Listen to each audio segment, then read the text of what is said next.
sábia do que os homens, e a fraqueza de Deus é mais forte do que os homens. Versículo 27.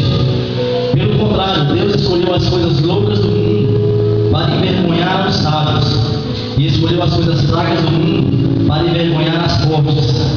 E Deus escolheu as coisas humildes do mundo e as desprezadas e aquelas que não são, para reduzir a nada as que são.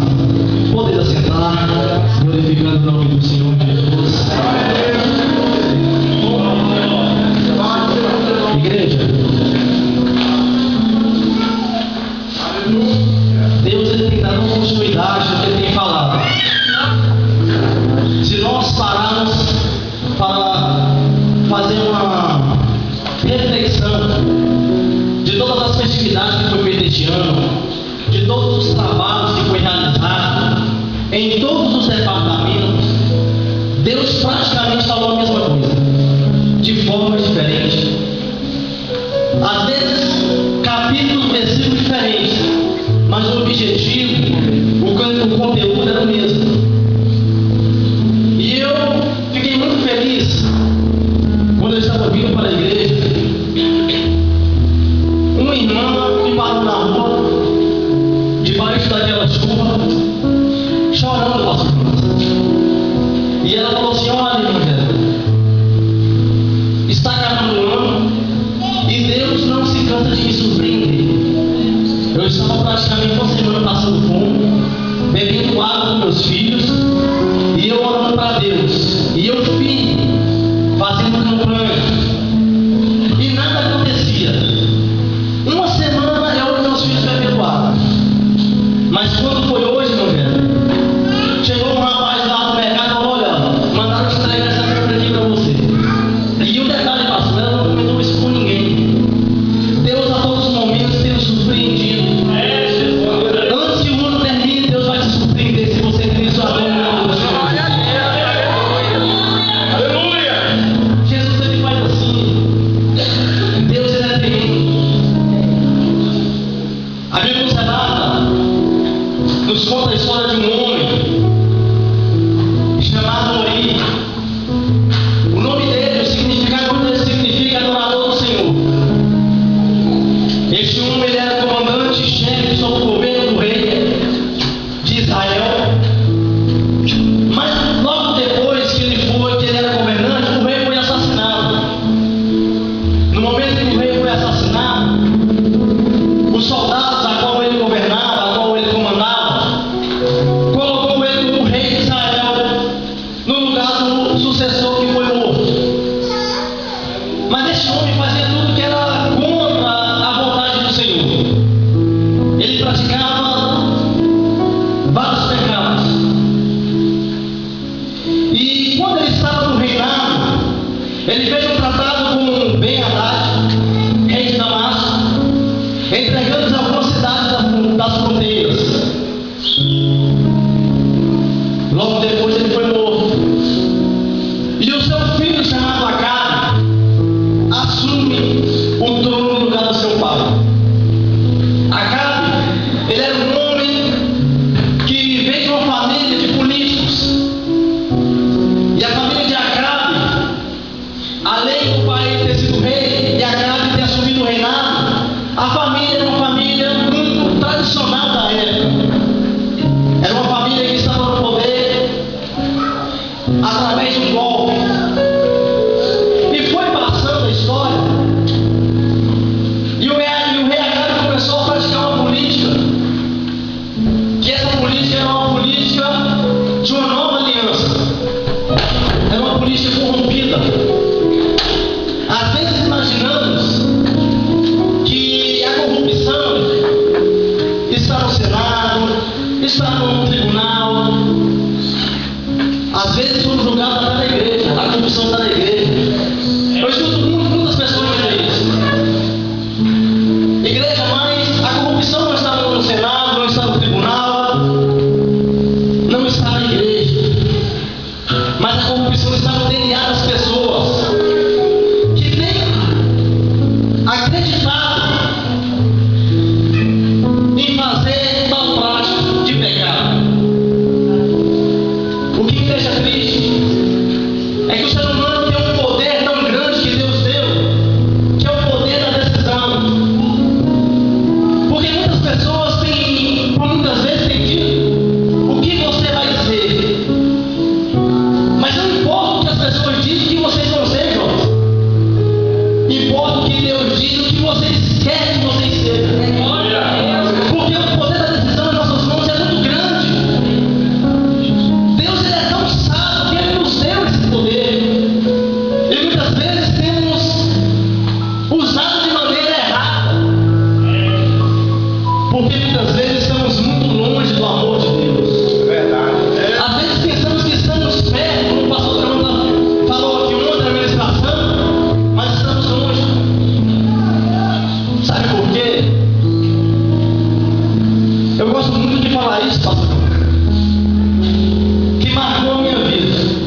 vezes vem uma grande tempestade em nossas vidas. E às vezes ficamos fracos. Mas o Senhor tem nos sustentado até o dia de hoje. Mas o Senhor Jesus manda dizer para você: aquilo que os teus olhos não viram, aquilo que o teu ouvido não ouviu, e que jamais penetrou em teu coração, que Deus tem preparado para aqueles que creem que é a Deus. Se você crê nessa palavra, levanta a mão para o céu e glorifica o nome do Senhor. Vai acontecer. Se você estiver debaixo da unção de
todo o povo chegou a ele e Elias, então, a primeira coisa que ele fez, restaurou o altar.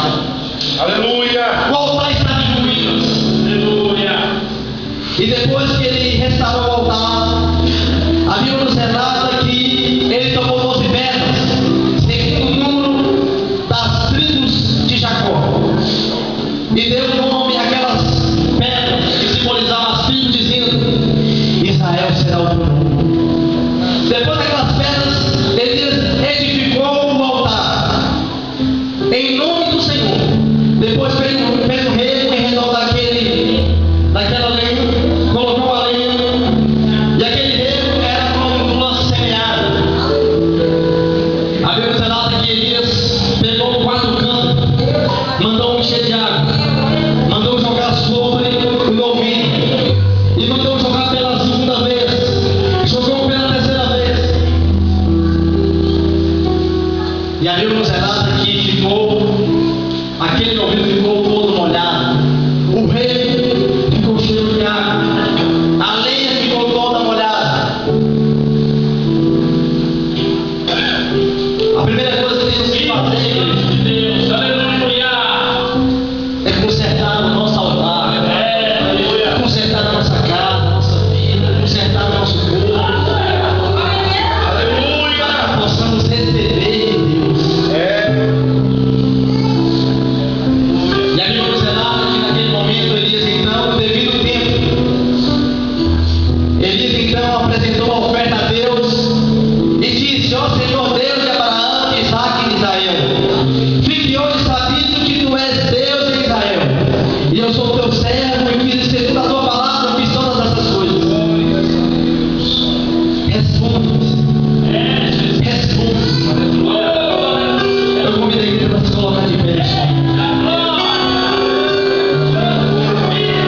O que é que você tem que clamar a Deus e pedindo para Deus responder? O que é que você tem que clamar a Deus? É uma porta de emprego? É uma porta que está fechada? É uma enfermidade? É um câncer? O que é que você tem que clamar a Deus? Primeiro passo da vitória é consertar o altar. Segundo passo, no devido tempo, ao tempo. Depois desses 2 passos estiver pronto, preparado, organizado, depois que você estiver debaixo da mão de Deus e debaixo da mão do anjo da igreja, que é o pastor e os obreiros, aí o milagre acontece. Eu queria pedir para a igreja fechar os olhos. Eu vou fazer uma oração. Eu vou fazer com toda humildade o que Elias fez. Vou pedir a Deus para mandar fogo, pastor, com a sua permissão. E aquele que for cheio da unção de Deus, Deus vai te pegar em onde você estiver. Aleluia. E o milagre vai acontecer na tua vida, na tua casa, se você acreditar.